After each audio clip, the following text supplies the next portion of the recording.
Welcome, everyone, and thanks so much for joining us from the HHS Center for Faith. For short, we call ourselves the HHS Faith Center for a conversation around a really important topic and something that I know so many of us are seeing needs and challenges in the communities across our country. That topic is mental health.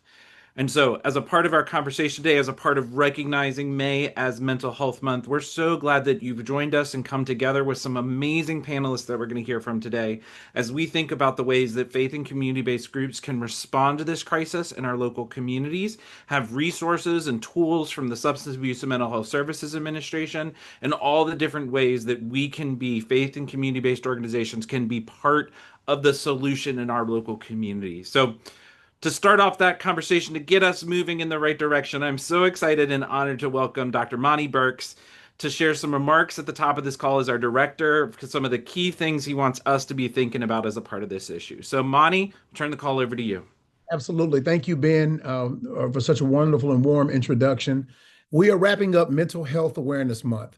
But as everyone in this virtual room knows, the struggle for mental and emotional wellness doesn't end when the calendar turns to June. For families across the country, navigating mental health challenges is a daily journey. From where I sit at the HHS Center for Faith, I see our houses of worship and community organizations not as a sidebar to healthcare, but as the front lines of care. Mental health isn't isolated. It affects every single square inch of a person's life, their relationships, their jobs, their housing stability, and their spiritual well-being. And long before an individual ever schedules an appointment with a clinical specialist, they are knocking on the door of a pastor, a ministry leader, or a trusted neighbor. You are the trusted messengers with the power of proximity. You see the pain first.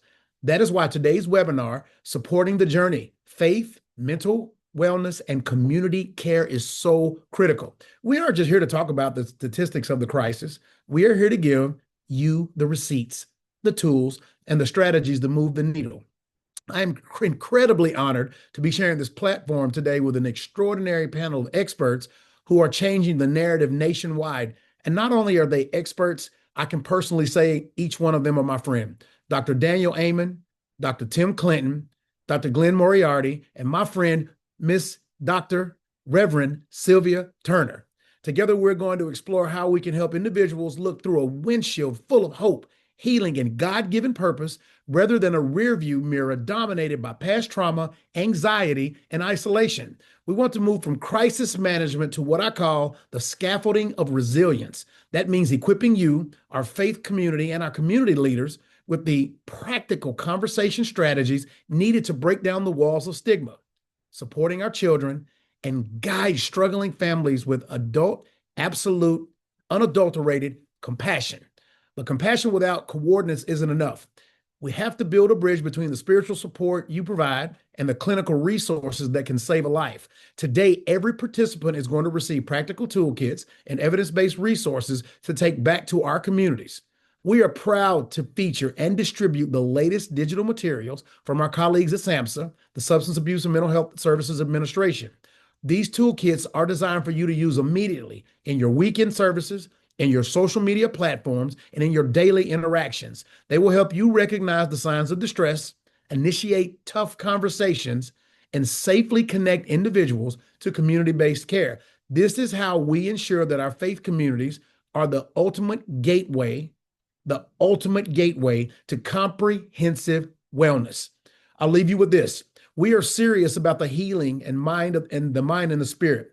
We cannot do that in silos. The government has the resources, but you have the social capital and the trust of the people. Government is a transaction, and community is a relationship. Under the leadership of Secretary Kennedy, the HH Faith Center is fully committed to a future where your faith is celebrated as an asset to public health and where the shield of the law aggressively protects your right to serve.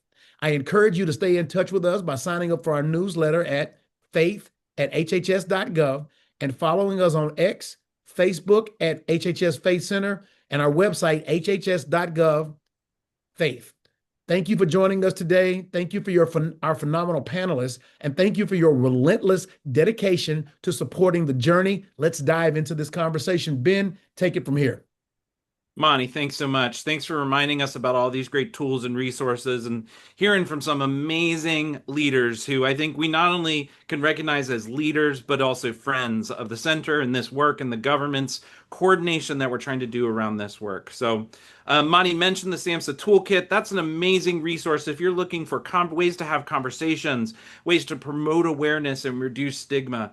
And so, in addition to that, we're excited to think about ways that you can be part of the solution, where you and others and leaders can be part of making sure that people get the services and the care that makes such a huge difference. And so, one of the leaders who's doing that, who's working with us and thinking about the ways we can connect these dots, is Dr. Daniel Amen. Dr. Amen is a psychiatrist and a clinical neuroscientist. He works with the Amen clinics. He works with BrainMD. He works with Change Your Brain Foundation. He's a well known author and public speaker. And he's creating a revolution in how he frames this issue as brain health. He's dedicated to providing education, products, and services towards accomplishing and moving us all along this road toward the revolution in brain health. So, Dr. Amen, tell us more about the work you're doing. Tell us about Whole4 and tell us about all the different ways that you're moving this conversation forward in huge and amazing ways in partnership with us. So, Dr. Amen, turn it over to you. So nice to see everybody. I'm deeply honored to be here. Let me share my presentation. And Ben mentioned the Whole4. And it's really about making Americans physically, emotionally, relationally, and spiritually healthy. And why the Whole4? Because we're in a Whole4 crisis. We're physically sicker than we've ever been, with more than half the population diabetic or pre-diabetic, 75% of us are overweight or obese. I published 3 studies on 33,000 people showing as your weight goes up, the actual physical size and function of the brain goes down. When I first learned that, I lost 20 pounds. So we're in a physical health crisis, clearly in a mental health crisis, with 57% of teenage girls report being persistently sad, suicides up, a quarter of the adult population is on psychiatric medications, and anxiety, depression, ADHD, autism, and addiction were at epidemic levels before the pandemic, and then everything got worse. Relationally, we're more connected with our devices, but lonelier than ever. Close friendships are down 40% since 1990. And spiritually, church attendance is down, and 58% of young people report a lack of meaning or purpose. So I think most people would agree this is a stressful time for all of us. But this is the most important slide I'm going to show you. I believe the answer to these epidemics is not to see them as separate disorders, but as different expressions of the same unhealthy lifestyle and toxic exposures that have exactly the same cure, which I believe starts with individual and national Whole4 programs to get people better physically, psychologically, relationally, spiritually, all at the same time. And to do that, we have developed an 18-week faith-based intervention that is now being piloted in 100 churches, rescue missions around the United States, and now in 4 other countries. And we're so excited about it. So it's a 6-week foundational program, a 12-week mastery program for people who really want to be serious about their health. And we teach them to assess and optimize their brain and body. And it's all based around tiny habits, the smallest thing you can do today that makes the biggest difference. And 2 of the tiny habits in the brain body circle are, is what I'm doing now good for my brain or bad for it? And does it make the world better? And if you can answer that with information and love, you just start doing better. And do you love food that loves you back? You're in a relationship with food. Are you eating things that support your health or steal from your health? Under the mind circle, we teach people to discipline their minds, to build positivity. Negativity is bad for your brain. We teach them to kill the ants, the automatic negative thoughts that steal their happiness. And two of our tiny habits are, does it fit? Does my behavior fit the goals I have for my life? We have everybody be very clear with what they want physically, relationally, emotionally, spiritually. And is it true whenever you feel sad, mad, nervous, or out of control? Write down your thoughts and just ask yourself whether or not they're helping you, whether or not they're true, or they're hurting you. Under relationships, we teach people to create healing communities. And the tiny habit is, do I notice what I like about other people more than what I don't? And in the spiritual circle, we teach people to connect to faith and purpose. We actually assess and train hope and are very purposeful in teaching them to just ask the question, am I living the reason God put me on earth? We're very excited. We already have outcome measures at 6 weeks on over 200 people. And what I am so excited about, the people who are the sickest to start got the most help. So we're incredibly encouraged by this program. And our goal is to get these whole four programs everywhere people meet. And just because I only have another minute or so, the big breakthrough. So in my other life, I look at brains. I have 11 clinics. We have the world's largest database of brain scans related for behavior, nearly 300,000 scans. And what they taught us is most psychiatric problems are not mental health issues at all. They're brain health issues. Get your brain healthy and your mind will follow. Just in the interest of time, I want to show you this last slide. You should take a picture of it. If you think of it as mental health, well, it's a mess. Our outcomes are no better than they were in the 1950s. If you think of it as brain health, you have to eat better. Alcohol is not a health food. Marijuana is not innocuous. Yes, we should use imaging. And the treatment is not just Prozac, it's the whole four all at once. And I believe this model not only saves money, it'll make our society better as a whole. Thank you so much. Dr. Amen, thank you so much for that work. Thanks for calling us to some of these hopes, these dreams, these small habits that we know can make such a huge difference. And I am always struck when I hear you present with us and in meetings and conversations where we're at. So much of the great work that you do is so much echoed by so many things we hear at HHS and things that the secretary is talking about. And so we just so appreciate the way you are helping us put this into practice and helping more people understand some of these opportunities. Thanks for sticking around for questions. I bet a lot of people have questions, so we'll hear from you at the end again. And to that point, make sure you're sharing questions with us in pieces of information that you want us to come back to so that we can think about some of the ways in which this can make sense in your communities.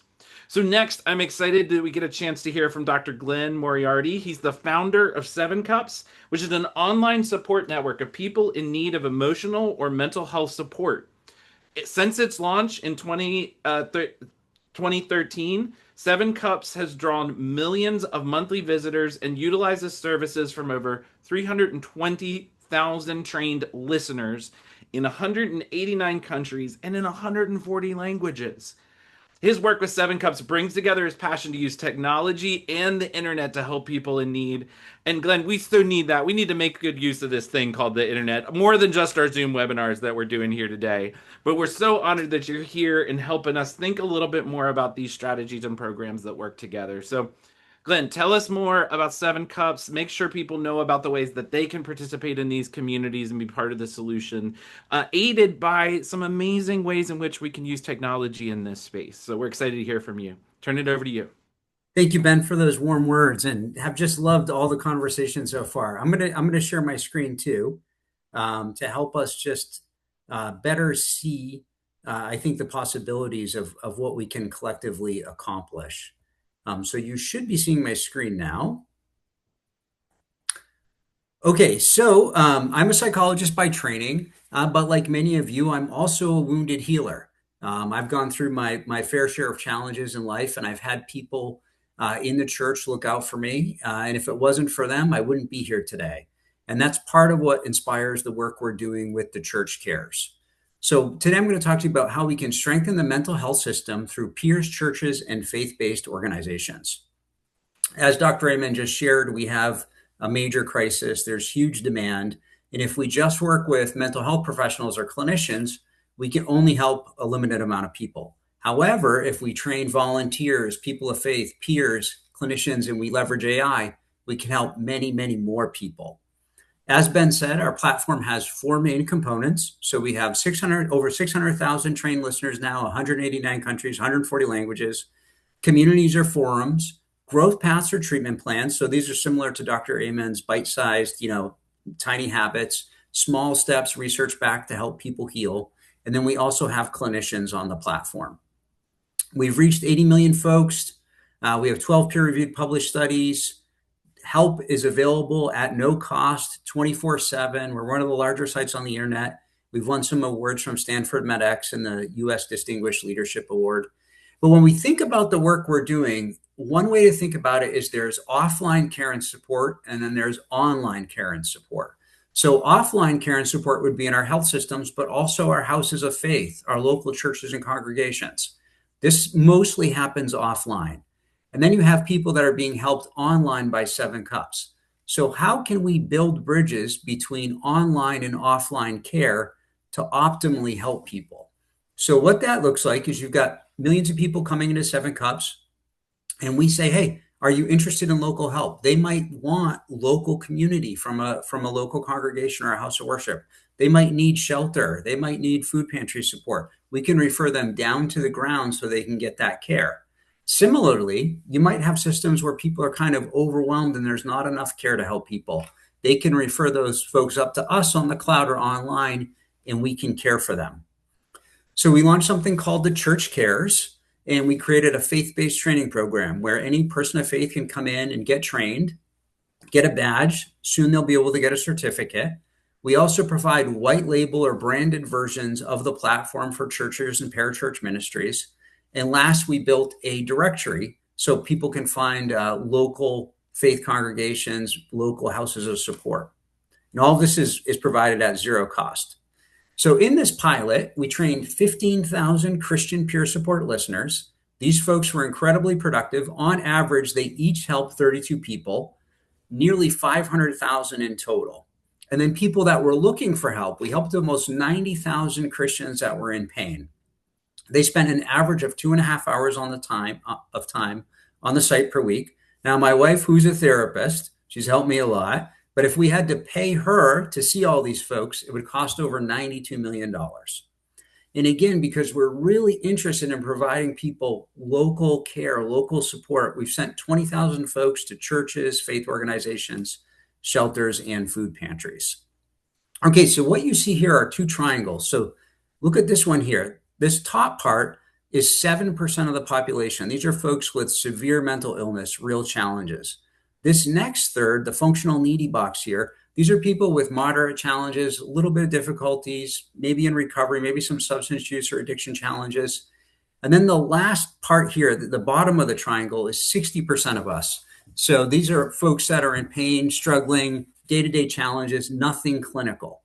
Now, the reason we have a mental health crisis is everybody in this triangle is referred to pastors and mental health professionals. And so it's like a bit of a traffic jam. And so what we propose in order to help solve this national crisis is the folks that are down here and the people with pain, the 60% down here, can get helped by lay listeners that are trained in local churches and other faith organizations. Most people can really benefit from a small group or a support group. Friendship can help us overcome a lot of the challenges. Now, the good news is we don't have to build all this. There are already, just from a Christian population, there are already 8 churches in every zip code and millions of people that are providing care. So since the launch of this, we've partnered with 1,500 churches, and we've worked with folks like Focus on the Family, the National Hispanic Christian Leadership Conference, and Kay Warren's Hope for a Brighter Tomorrow. If any of you are interested in partnering with us, again, at no cost, let us know, and we will very happily support your efforts. So again, there's a huge opportunity here in the sense that people of faith are already helping millions and millions of people. We just need to certify, support, and scale their efforts. We can do that by acquiring people through local listeners, volunteers, peers, through 7 Cups, and then through local churches. We can provide training at no cost, and then we can scale to make a real difference. We have an academy on the platform. It doesn't cost any money. 5 programs, 70 courses, graduate and undergraduate internships. Right now, we are 80% content aligned with SAMHSA. Very soon, within weeks, we will be 100% aligned. I've got a meeting scheduled for June to talk with the head of training at SAMHSA. Once we're 100% aligned, we're going to submit our curriculum to Florida because they have the most stringent requirements, and then we'll roll out the peer support certification state by state. Now, AI, it's big, everybody's thinking about AI. AI should not replace human care, but AI can be used to help support us provide better care to one another. So if I'm chatting with you, because all of 7 Cups is chat-based or messaging-based, if I'm chatting with you and I'm stuck, I can press a button. The AI will generate a response for me. I can't copy and paste it, but I can be inspired by it. Similarly, we're working with CMU, Carnegie Mellon University, with AI clients so you can practice. So let's say I want to help a student who's depressed. I can practice with a client and it will show me, hey, this is how much trust you've built. And then when I'm dropping in my interventions, it will give me real-time feedback. Hey, that was good, but you might want to try doing this better. And then an overall score as well. And so in conclusion, the great news is we don't have to invent a new workforce. There are already millions of people across our country, tens of millions of people across our country that are providing care and volunteering their time. We just need to supply, certify, and scale those efforts. When we do that, we will save our healthcare system millions, and we will ensure that no one faces their darkest moments alone. This work is incredibly important to me. I think it's very, very valuable. Learn more at thechurchcares.com or at 7 Cups, The Church Cares. And you also see my email address there as well as Jim's. Whatever work you're doing, we'd be happy to support. Thank you for your time. Glenn, thank you so much. So appreciate all the amazing work that 7 Cups is doing. And like you said, there's ways we can bring people together in meaningful and important ways, resource them through the training and resources, because care without support, care without knowledge can sometimes lead to harm and challenges, right? But all those ways in which you all are supporting people to help support other people, it's amazing. And so thanks for sharing more about that work. We're glad to come back to you for questions here at the end. Next, we have the honor of hearing from Dr. Tim Clinton. I was looking at Dr. Clinton's website. It says he's a counselor, a speaker, an author, an educator, and let me give you some elements of each of those. I mean, he's also the president of the American Association of Christian Counselors, which is one of the largest, most diverse groups of Christian counselors across the country. But then he's also an educator. He served as the executive director of the Global Center for Mental Health Addiction Recovery. He's working with the Human Flourishing Center at Liberty University. He's an author. I didn't realize he had more than 30 books that he's published. And then also he's a well-respected counselor who works and connects with so many people in need and is still doing that while doing all those other things. So Dr. Clinton, we appreciate you and all you do, and we're excited for you to share about some of the ways the American Association of Christian Counselors is helping people and people in faith be part of the solution to the mental health crisis we're facing. So, Dr. Tim, turn it over to you. Thanks so much for being with us. Thank you so much, Ben, and Monty and the entire team there at HHS. We appreciate your faithfulness to the significance of mental health and faith as they come together. It's also a delight to share the stage with my colleagues Daniel, Glenn, and Sylvia. You know, as a boy, my sister Candace was involved in a car accident when she was 14 years old. I was 16, and my dad and I were the very first ones on site, and Candy had suffered a traumatic brain injury. As a boy, that was quite an experience for me. I basically became a parent as I helped my mom and dad take care of her. And the journey to recovery was a long, arduous path. What it did for me was it tendered my heart to people who not only struggled with a TBI, but who battled with epilepsy, who also began to struggle with anxiety and depression. And the medication issue was so strong and challenging for her. Throw in the middle of that, I decided God called me into ministry of some sort. I wind up going to Liberty University and felt called to go into counseling. I started out in pastoral ministry.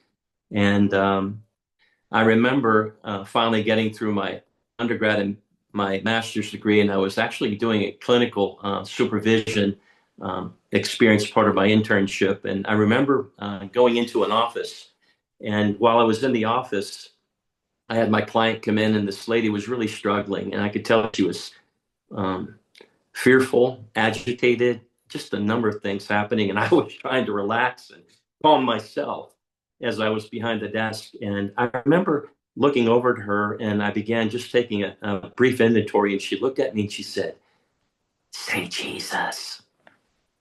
I said, "Huh?" She said, "Say Jesus." I said, "Huh?" "Say Jesus." And I said, "Jesus?" And in that moment, what happened was when I said the name Jesus, she began to calm. And it was an incredible reminder to me how important faith was in that moment, in that encounter. And so out of that, you know, you learn the scriptures, Job 5:7, Job 14:1. Life's tough. And man who is born of woman is but a few days and full of trouble. It's a challenging journey. In it, though, you begin to realize that there are moments in life, and let's just go back a few years. COVID hits. We had a mental health crisis before COVID, but since then, we have moved from a mental health crisis to a mental health disaster. We have soaring rates of anxiety, depression, even suicidality, and especially among our kids. Dr. Amen referenced some of those statistics. They have got my attention. We are in a real battle for the hearts and minds of people everywhere. And here's what I know. It can get really dark. It can get so super dark. The fear, the anger, the rage, the loneliness, the addiction, the toxic relationships, and so much more. This family estrangement issue has really concerned me, what's happening. In it, I'm reminded what Thoreau once said, "The mass of men live but quiet lives of desperation." A colleague of mine, Dr. Diane Langberg, said, "Tim, often when we move into encounter these relationships, it's like dealing with explosives in our hands. And in a lot of ways, we have to enter into the darkness. And the real goal, though, is to bring the light into the darkness." We have a glaring issue.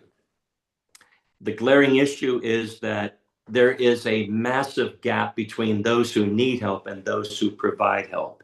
Even more than that, those who provide faith-based help. But here's what we do. The good news is that we've learned, and the research now, you can't deny it, is that faith and mental health are dynamically related. And it's a beautiful thing when you look at research like the Global Flourishing Study out of Harvard with Tyler Vanderweel and Byron Johnson, or you look at the Handbook of Religion and Health written by our colleague, Dr. Harold Koenig. It's amazing how everything is with us now. And in the midst of it, we have a responsibility to just look at how do we bring awareness now in and through the church. The church largely has been kind of suspicious about, quote, mental health care. And so can we up the ante, if you will, Daniel, on your 4A, I'll add three more to it: awareness and access to care. And then can we do faith anchored care and aftercare programs? How do we go about doing that? Well, at the AACC, we've been focused in on behavioral health training programs. We have put together a series of 10 different programs in human flourishing coaching, built around the global flourishing study. So evidence-based, distinctively Christian programming. How can we serve the veteran population that's out there? We put together a military mental health coach training program, a trauma-informed coaching program, a mental health coaching program, a youth mental health coaching program. We put together a Recovery Alive coaching program. We're launching right now a brand new relationship with Celebrate Recovery, and we're launching the Celebrate Recovery mental health coaching program. We've got a sexual addiction recovery coaching training program, and now we've established the professional mental health coaching training program. And here's the goal. Again, it's to shrink that gap between those who need help and those who provide help. It's one thing to talk about issues and programmatically put things in play. It's another thing to have someone come alongside of you. I go to 1 Corinthians 3 verses 1 Corinthians 1, 2 Corinthians 1, 3, and 4. He's the Father of mercies, the God of all comfort, who comforts us so that we in turn can comfort others with the comfort we ourselves are comforted by God. So when you begin to see this journey piece and you begin to realize the mass of those who need help, here we are in a space where we need to bring people who can bring the light of the world into the midst of this darkness, recognizing it, responding to it, relating in meaningful ways, and then doing competency-based referrals. As a result, we put together a brand new platform called Christian Care Connect so that we have distinctively Christian, clinically excellent mental health providers who make all the difference in the world.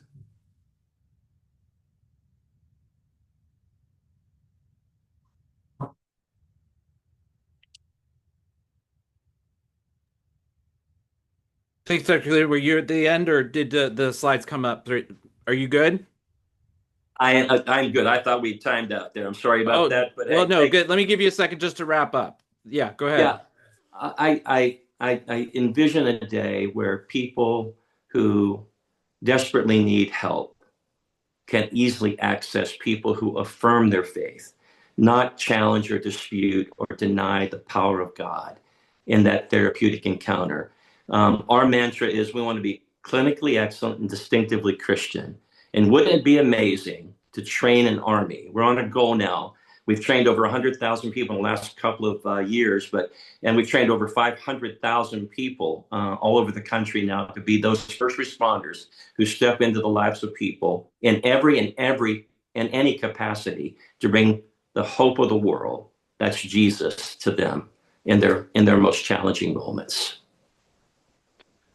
Dr. Tim, it's amazing the work that you all are doing through the American Association of Christian Counselors, through Light University, through all these different training components. I so appreciate you bringing in the voice and the work that we need to do around veterans and are serving our veterans and supporting them in meaningful and important ways. But like you said, you're connecting to Celebrate Recovery. You're connecting to professional levels of care. You're helping so many people get the tools they need to be part of the solution.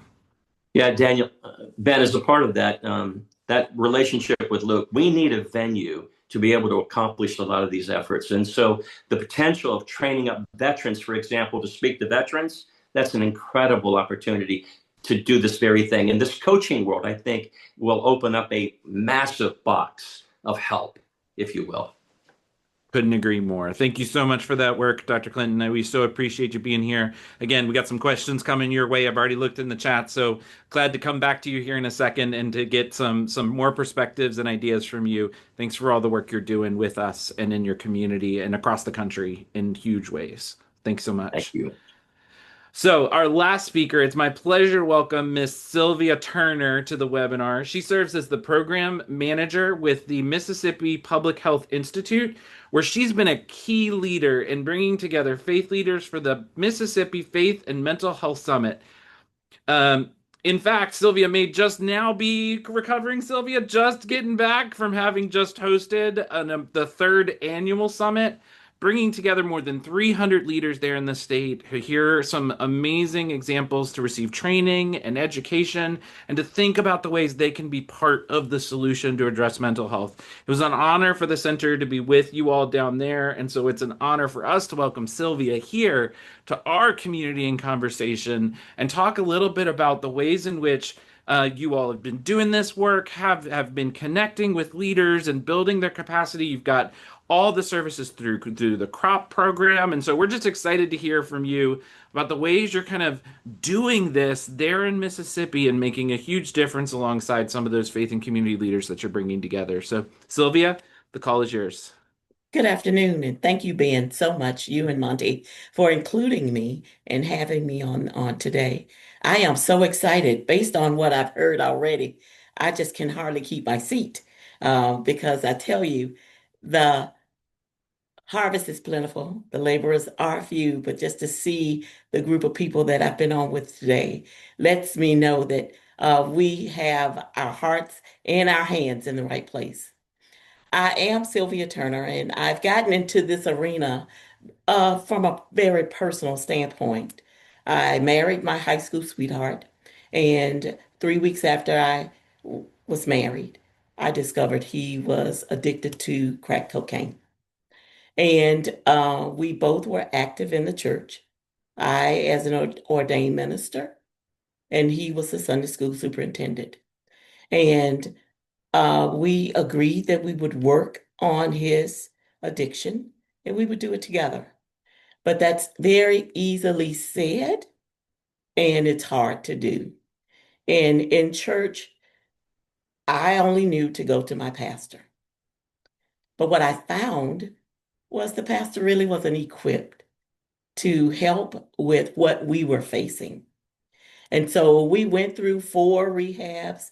We went in and out of treatment to the point that it was a detriment to me.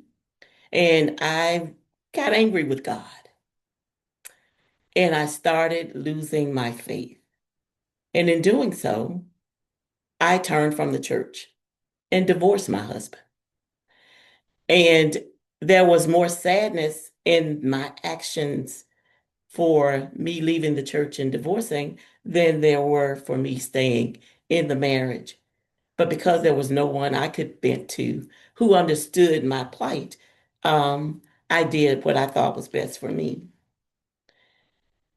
Once we went through our separation, I then went through a dark tunnel. Did not want to hear about faith and didn't want to hear about God. And so for 4 years, I spiraled down. And I knew I wasn't happy because I loved being in the church. I had grown up in it all my life. And so my friends who knew of me, knew of my relationship with my husband, she was the chief administrative officer of an agency that received an RFP to sponsor and host a program called the Congregational Recovery Outreach Program. And it was her who was very instrumental in wanting me to read that proposal because she felt that I was the person for the job. And I really didn't want to work. I wanted to build a school for boys because in the public school systems, I feel that boys need their own space to learn because they learn in different ways. And so I wanted to put my hand to that plow. But nevertheless, they encouraged me to read the proposal. And it was 10:30 at night when I read it, and I cried the entire time because it was as if this proposal was telling my life. And now I was putting the pieces together as to why I was going through the hell that I was going through in my marriage. And if it wasn't for me to learn anything, it was for me to share. And so I interviewed for the job with the Mississippi Public Health Institute in Jackson, Mississippi. Talked to the CEO and the CAO and accepted the job on the spot.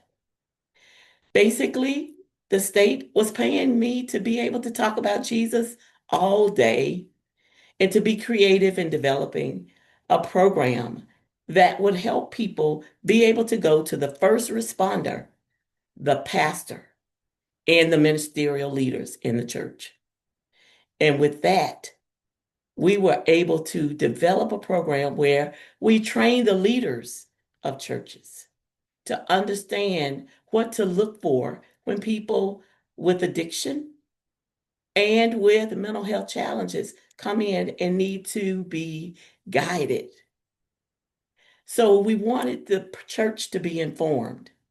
The beauty of it is that the churches were already operating with the health and wellness ministries.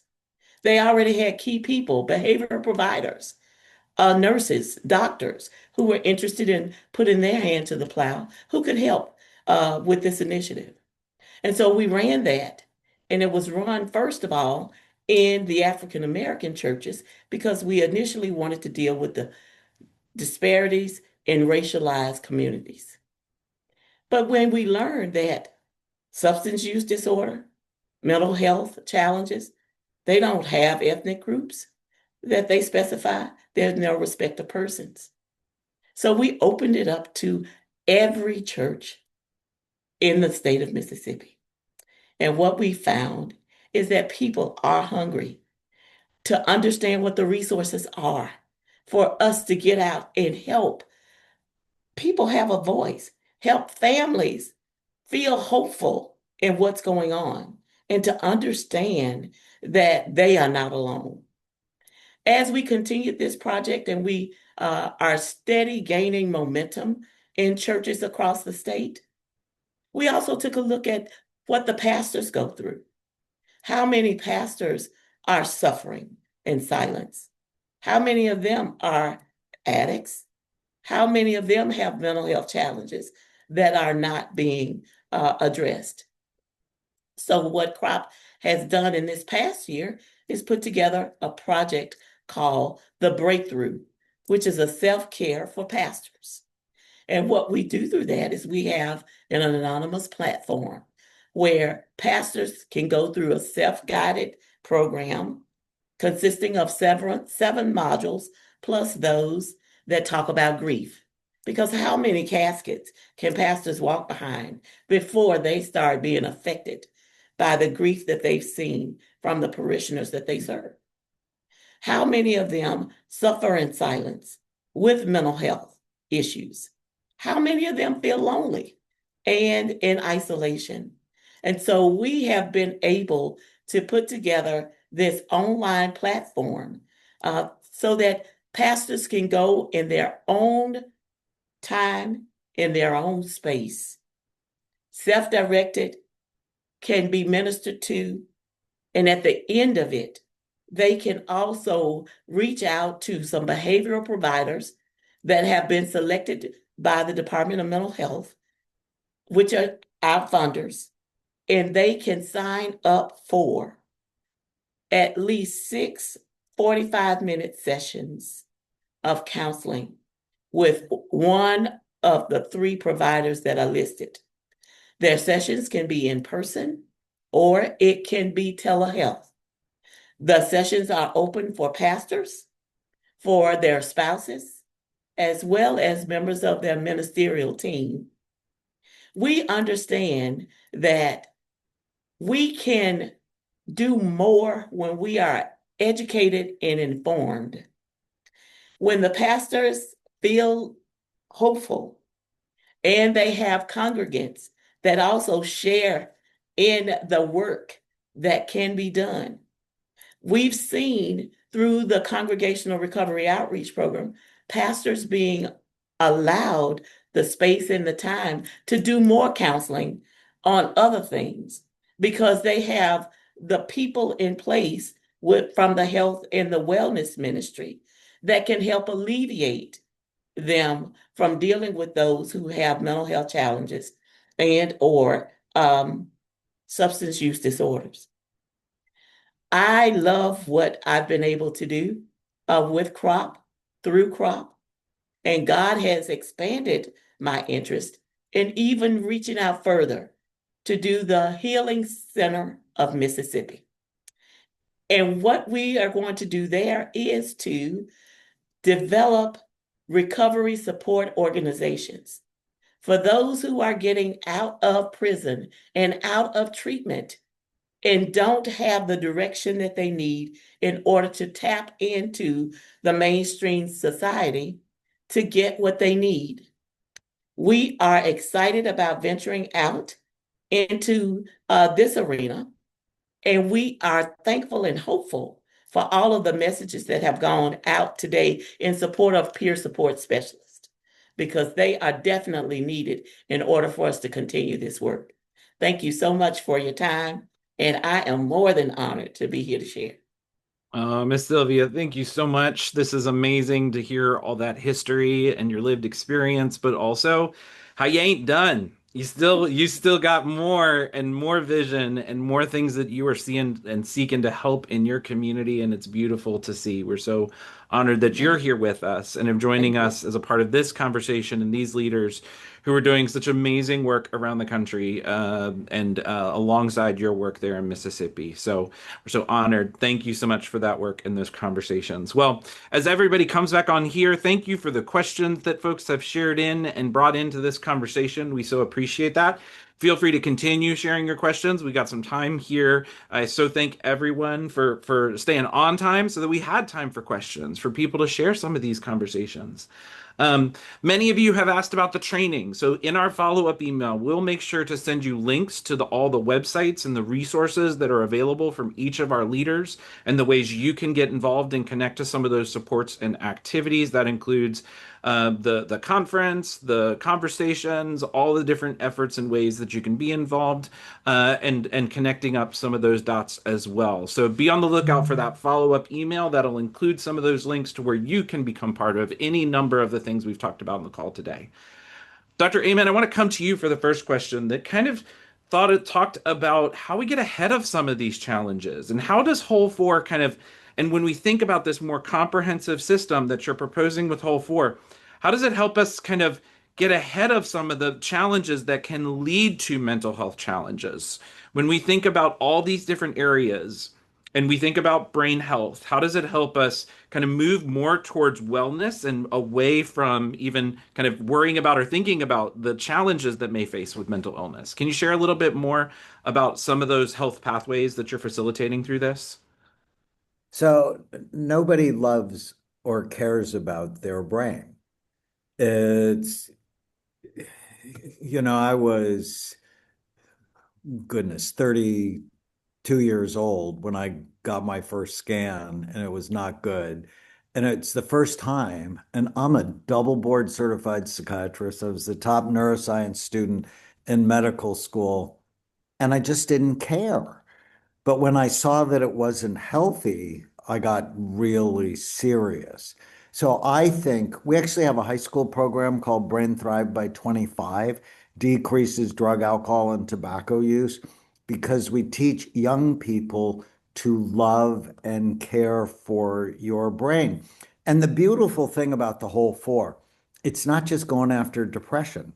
It's going after Alzheimer's disease, diabetes, obesity, depression at the same time, because if your heart's not right, your brain's not right. If your liver's not right, your brain's not right. So it's also going after addictions. The real reason not to use drugs is they damage your brain. And if they damage your brain, they damage your relationships, as we heard from Sylvia, they damage your money, they damage your work, and I believe they even damage your soul. And so, and I'm just so excited about getting people to love and care for their brain. It is, I've been working with the White House Faith Office, hoping to get the president to declare the next 10 years the decade of brain health, because I think that's the best way to go after the mental health epidemic. Nobody wants to be called mental. We need to change the terminology. Everybody wants a better brain. Amen. Dr. Amen, you got a brain sitting right there with you. You were prepared for that question. Like I didn't even give it to you beforehand. You were ready. Dr. Tim, Glenn, I think we have some people participating from international spaces who are excited to learn about this. And we talked a little bit, Glenn, for your program about the multiple language and multiple countries. But Dr. Tim, I know some of your work connects internationally, and you have leaders from around the globe participating in these works. So can each of you talk a little bit about what this looks like in an international context? Glenn, how do people listen overseas and connect? And then Dr. Tim, how are you training people from all around the world through the training and programs that you also offer? So actually, Dr. Tim, let me have you go first. It's amazing how God takes people who have been on a journey and helps them, and then he calls them to soul care ministry. I think there's a universal calling. Everybody has a place out there to step into the life of other people. I have 5 sisters. They do a lot more counseling over a cup of coffee than I do in an office. I can tell you that. And here's what's wonderful, and everyone knows it. It's highly effective. The research supports it. And if we can train those people to do it better, that's what I love about AACC. Our organization exists to help people do their work better. In other words, let's stay informed on all the issues and trends that are out there. Let's keep ourselves rooted in the Word of God, know the Word of God. Let's divide the Word of God richly in the lives of other people, because that's where our hope ultimately comes from. When it comes to international work, it's pretty fascinating. I know Glenn is doing some amazing work, but at the end of the day, we are taking our training programs, and now with AI and more, you can actually translate them into every language out there. It's amazing. My son, Zach, we're doing a program for Ukraine right now. And they showed me a video of Zach speaking Ukrainian. I laughed. I thought it was the funniest thing. It was amazing to me, but it was beautiful. And I thought, that is technology at its best. And so if we can, and we're serving, like Glenn, we're in about 120 countries right now with our training programs. What I love is, again, training people to do this amazing work to help people understand what Dr. Amen's talking about, from brain health to human flourishing to resilience, so we can actually train people on resilience to help them experience overall general well-being, and learning about issues like forgiveness and gratitude and so much more, because we know when people do those things, their mental health improves. So there's a lot of beautiful things here. And our hope ultimately, again, is in Christ. Why is my soul cast down? Hope thou in God. That's where we go. Glenn, over to you. Yeah, so for us, we were the first free mental health service way back in 2013. And so we got a ton of coverage. And what happened is people from all around the world came to Seven Cups to get help. And then some percentage of them signed up to become listeners. So after somebody cared for them, they were like, wow, this is very much like the AA model. People were like, hey, this felt great. I want to be a part of this and I want to pay it forward. And so we ended up building this international workforce, like providentially, but by accident. Like, we didn't really plan it. It just kind of unfolded in that way. And I think the common thing across, like, people are really good. People really like caring for each other. We just have to make it easy. So, like, I've volunteered, I've worked in soup kitchens, I've worked with homeless populations, I've done a lot of service work, but it really does take a lot of work to do that. Like, you have to go somewhere. I've got 4 kids, you got to manage things. Whereas if you make it easy for people to care for each other, and that's really what Seven Cups is, just listening through text, through messaging. Most people will do it, and they'll do it no matter where they're from, no matter what language they speak, no matter how much money they have. People really will care for each other. We just have to make it easy for people to do it. And so when you come to Seven Cups, you can search for listeners by language, you can search for listeners by country, you can search for listeners by religion, by topic, any subset. And so any of those groups that you're talking with, if they want any of the white label versions, or they want specific training programs or whatever, please just reach out to me and we'll very happily support your efforts. Glenn, just to come back to you for a second, with that program, you mentioned the multiple religions. So through Seven Cups and through that environment, you can ask for people from multiple religious traditions and backgrounds, if that's part of it, or no religion at all, right? That's a part of what you all provide through the system. Yeah, that's That's exactly right. amazing.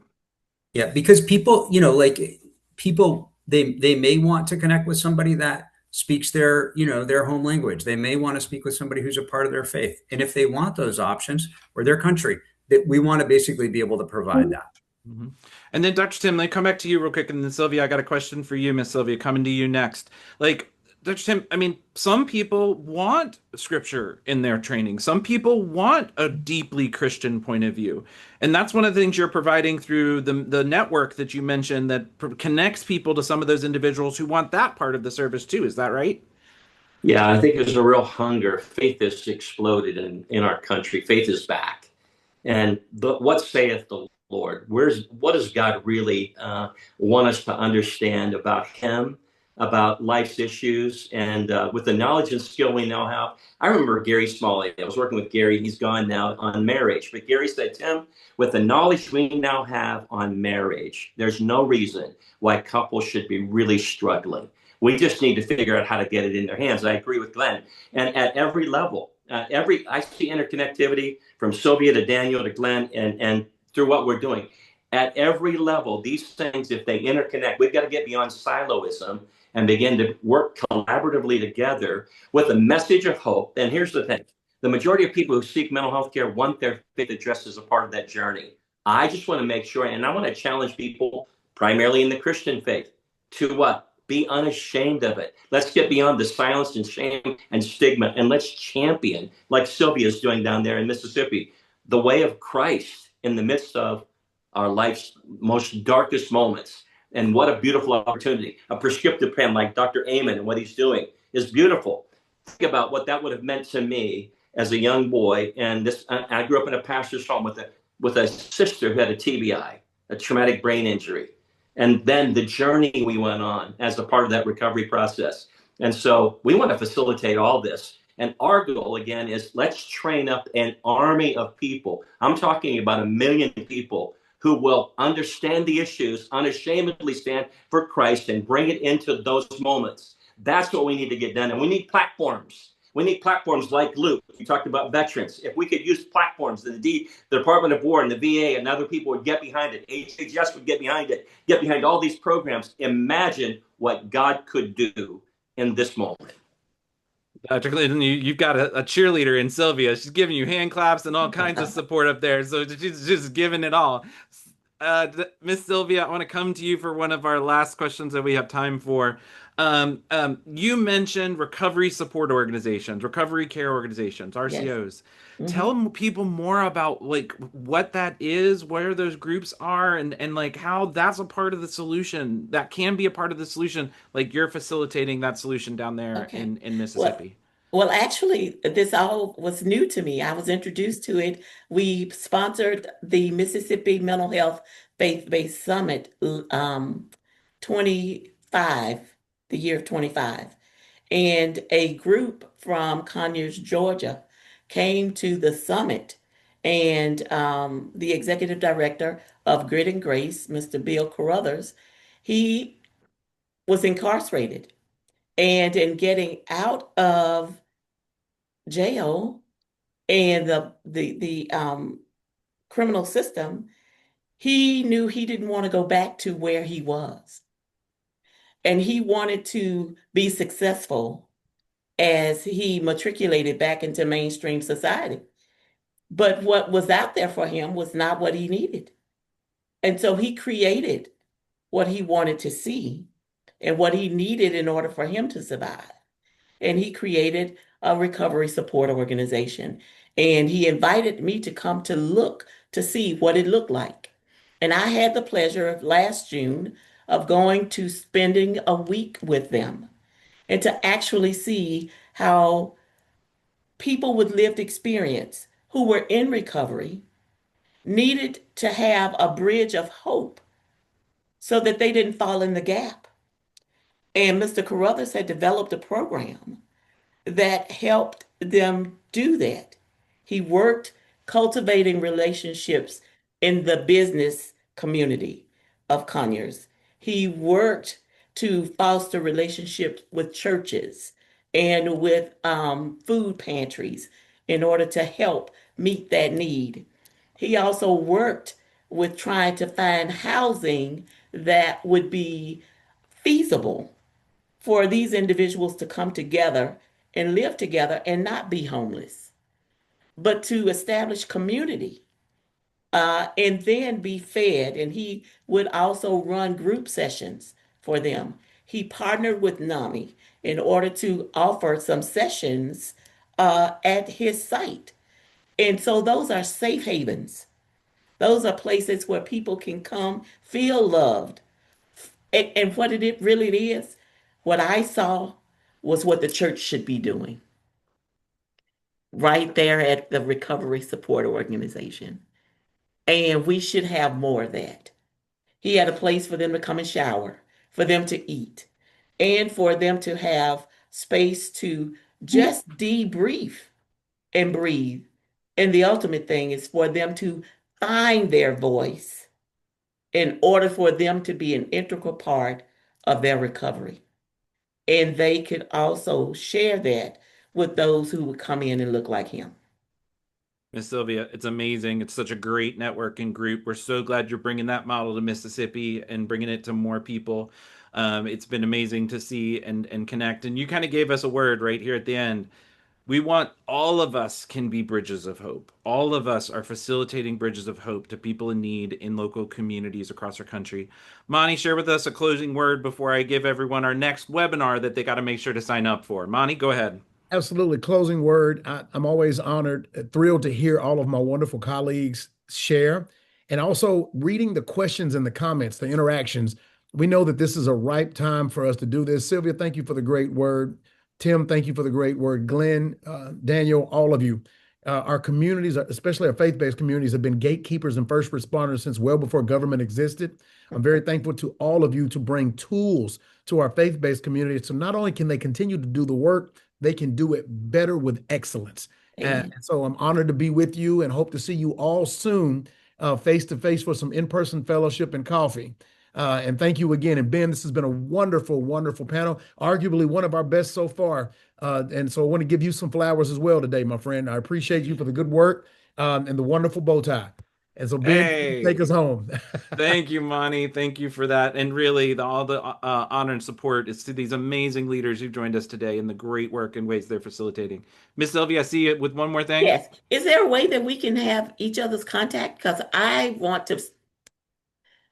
We're going to build out those connections and conversations and help you and everybody on this call connect to all these great leaders and work and think about the ways they can bring it to their state, like you're bringing so much great work to Mississippi. So thanks for giving us. We'll make sure those connections happen. Thank you. I want to make sure you all know that our next webinar is going to happen next Wednesday at 11:30 a.m. We're going to be joined by the Housing and Urban Development, the U.S. Department of Housing and Urban Development, and we're going to be talking about the continuum of care funding that's available for faith communities to participate as we work to address the challenge of homelessness in each of our communities. If you want to join us, if you didn't get that email to share with us today, you can go email us at faith@hhs.gov. That's faith at H as in health, H as in human, S as in service. We'll make sure to get that webinar link out to you. We want to make sure you know about these grant opportunities and this large grant funding opportunity where you can be part of the system. We talked about mental health. We know mental health intersects and connects to that homelessness issue. And so we want to make sure you as leaders are in this space and can connect to some of those activities and supports as well. So put that on your calendar. If you can't join us for the live session, put it on, join us, register. You'll get the link to the recording and make sure that you can connect to all the different supports and services. As we close out May, which is Mental Health Month, I want to thank you for doing this work. I want to thank you for thinking about the ways you can be part. May is Mental Health Month doesn't mean mental health challenges stop. They keep going. So let's think about the ways we can be there in July and June and November and December, and even all the times and ways in which our communities are in need of the services that we can provide and the support and care that's available. Again, all honor and appreciation to our leaders today. Thanks so much for being with us. Until we see you again, go in peace.